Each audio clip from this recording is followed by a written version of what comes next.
For over 100 years, people around the world have told stories with movies. The Lumiere brothers presented the first films in Paris in 1885. Edison established the first film studio dedicated to producing and distributing commercial films in 1893. The first Hollywood studios began in 1911 with Nestor Studios. There was a lot of experimenting, short subjects, and documentaries. The medium grabbed the public's attention, and soon this new thing called movies was born. But what was the first movie? Or to put it in more clearly defined terms, what was the first feature-length narrative film? Before I looked into this, I had assumed it was D.W. Griffith's The Birth of a Nation from 1915. It stands out for a number of technical and historical reasons. In terms of running time, the factor for determining feature length, it's 3 hours long. No one had made a 3-hour-long movie before that. By today's standard, a feature is at least 75 minutes. Looking back, the marker for passing feature length was, according to my research, around 60 minutes. The consensus among historians is that the first narrative film to reach this benchmark was the 1906 Australian film The Story of the Kelly Gang. The film was directed by Charles Tate. Him and his brothers took the film on a traveling tour. You can see this depicted in the 2017 film Sweet Country. In Australia, several movies have been made from the Kelly Gang story. There were 2 more versions in the silent era, an early talkie, and a 1970 film starring Mick Jagger of the Rolling Stones. In 2003, there was a star-studded version with Heath Ledger, Orlando Bloom, Naomi Watts, and Geoffrey Rush.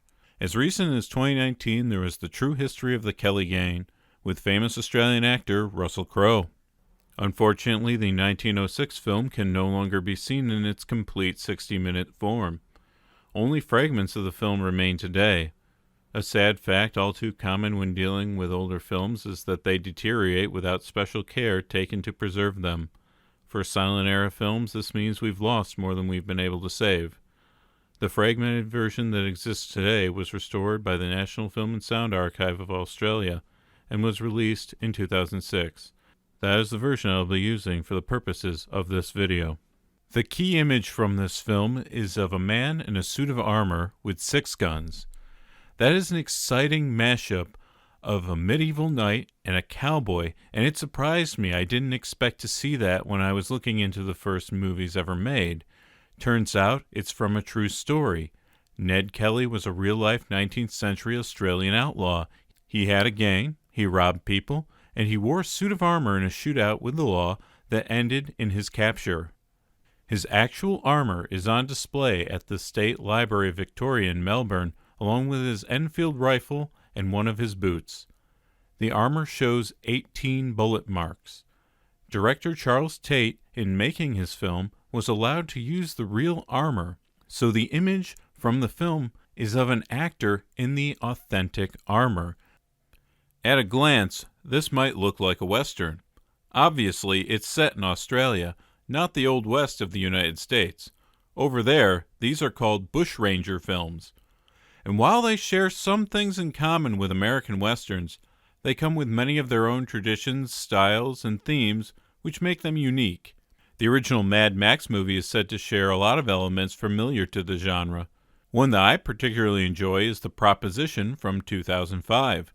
Other familiar movies in the genre are The Man from Snowy River, Quigley Down Under, and the Nicole Kidman-Hugh Jackman film, Australia. The Story of the Kelly Gang from 1906 is considered the first film in the bushranger genre. Now let's look at the existing fragments of the film to see what it can tell us about how the filmmakers told their story. The first fragment shows a constable harassing a woman from the Kelly family.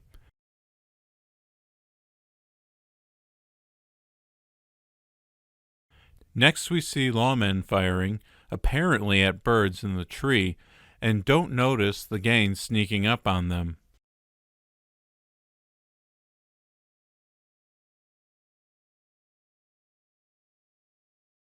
We get some real outlaw business with the gang robbing a station, a bit of humor when a man tries to run, but a gunshot quickly returns him to his place. It makes a point to say that they don't rob women or children. The gang are even polite, as thieves go. These scenes do a lot to establish tone and point of view. Lawmen are shown in a negative light, harassing women and being generally incompetent. The filmmakers want to tell their story in a way that puts the audience on the side of the outlaws. People have always loved stories focusing on criminals. In this case, it's a scrappy band of basically decent folks against a big bad system. They're treated unjustly. They're shown as a group of friends and family. They're shown to be more competent than the law. They even have a code of honor or lines that they don't cross. It's important to give the audience a reason to like the criminals, even if it's just hearing them have a casual conversation about, say, cheeseburgers. Australia's history, starting out as a penal colony, likely contributes to the sympathetic take on the outlaws with the negative view on law enforcement. Compare this to later American movies like Butch Cassidy and the Sundance Kid or Bonnie and Clyde, where the outlaws are rugged individuals too wild to be tamed by the laws of civilization. Even though we enjoy these characters, the law isn't wrong in trying to stop them. They're criminals. Even movies that show police corruption usually have good police as main characters. Rare is the film which shows good outlaws versus bad police. This stands out for that reason. After a lot of missing footage, we catch up with a scene of the gang held up in a hotel which the police have set on fire. But there are women and children in the hotel too. A priest arrives and saves the women and children, I guess because neither the police nor the gang are willing to shoot a priest.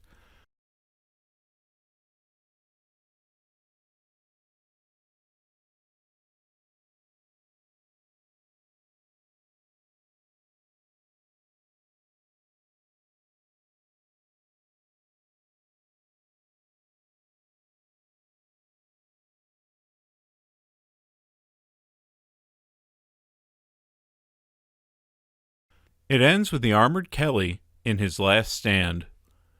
There's no real setup for this armor, it's just there, and I figure that in Australia, the story would be well known enough to not necessarily need to explain it. The Kellys may have been the heroes of this story, but they are tragic heroes. In the end, the law wins. In this case, the story ends that way because that's how it happened in real life. But many fictional stories focusing on criminals also end with the criminal hero either dead or in the hands of the law. It's a traditional template for how these kinds of stories end. There's a lot more to dig into with the real story of Ned Kelly, as well as the history of bushranger films in Australia. I hope this video piqued your interest in the subject the same way making the video did for me. Thanks for watching.